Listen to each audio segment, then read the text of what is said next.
I'm Kyle Ferguson, and this is my presentation for two different Linux distributions.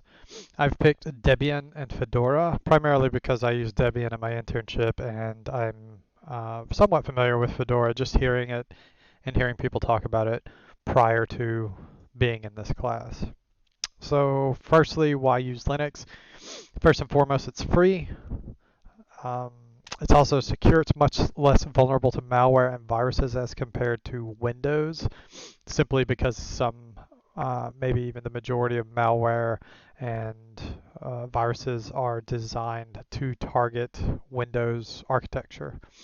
It's also very stable. It has some of the best uptime in the industry.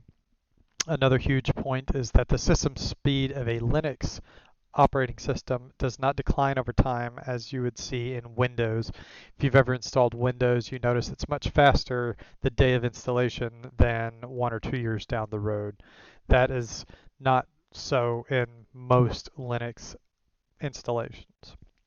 It's also universal. It can run on a vast range of hardware. This can be anything from a smartwatch all the way up to a server that's used in a multi-million-dollar corporation.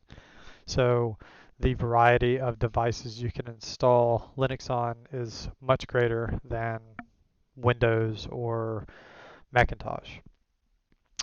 It's very customizable. It's got a tremendous amount of customization, many environments. It can fit any task required, from dedicated game server to web page servers to everyday user environments.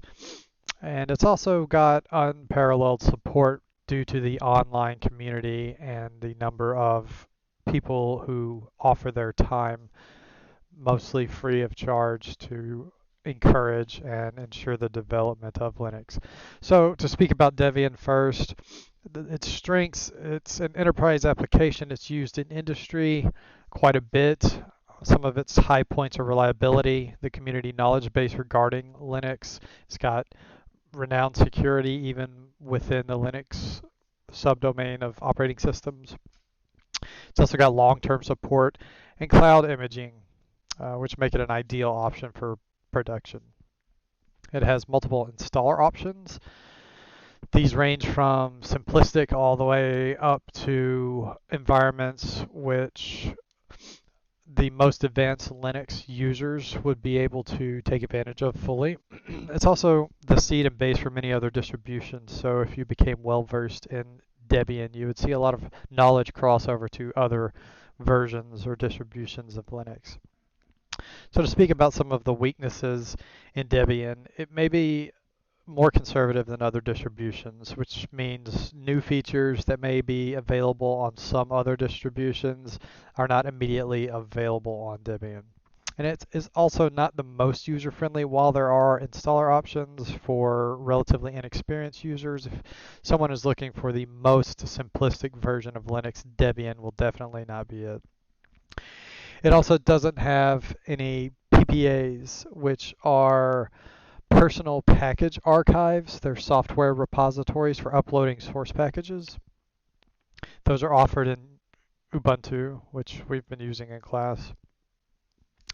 To speak about Fedora's advantages, Fedora has some of the fastest boot times in all Linux distributions. You can go from machine startup to GNOME screen in under 20 seconds, which is really very good. It's not the record for operating system, but it is very good compared to other operating systems.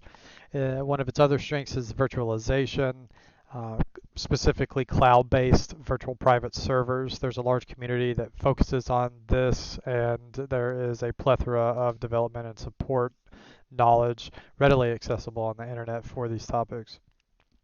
Fedora also supports automatic updates as well as bug fixes are available. So if someone has a problem with one specific aspect of Fedora, it can be fixed with a simple bug fix as opposed to having to wait for a blanket update which will have bug fixes within it. Also, Fedora has graphic options and support, ranging from 3D support for graphics cards, color management for video editing software, to some simpler things just to do with GUI environments for the Fedora installation itself. And there's a link if anyone cares to read a little bit more about that. Some disadvantages of Fedora, I couldn't find too many. The two that really kind of stuck out were the setup time. It can take a long time if you're utilizing a lot of the features in Fedora and trying to set up one of those extremely in-depth installations. It may take a little bit longer than normal to set up.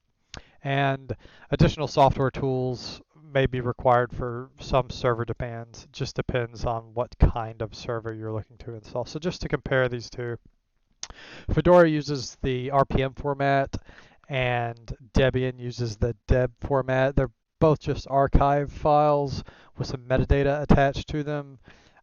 Deb files are installation files for Debian-based distributions, while RPM files are installation files for Red Hat-based distributions. Fedora is time-based, Debian is not. Debian is feature-based, so on Fedora, you're waiting for a hard date for an update release. In Debian, you're waiting for feature completion to trigger that release. And as far as the global repositories, you've got Fedora with a global repository. It's got only free apps in it. And then Debian has free, non-free, and contribution-based repositories. So this enables them to offer 40 to 50,000 packages, which is twice to just more than twice the number of packages which you can find for Fedora. So just take a quick look at some of the interface here. We've got Debian up first. Type in my password, and immediately you can tell that I'm in a GUI for Debian.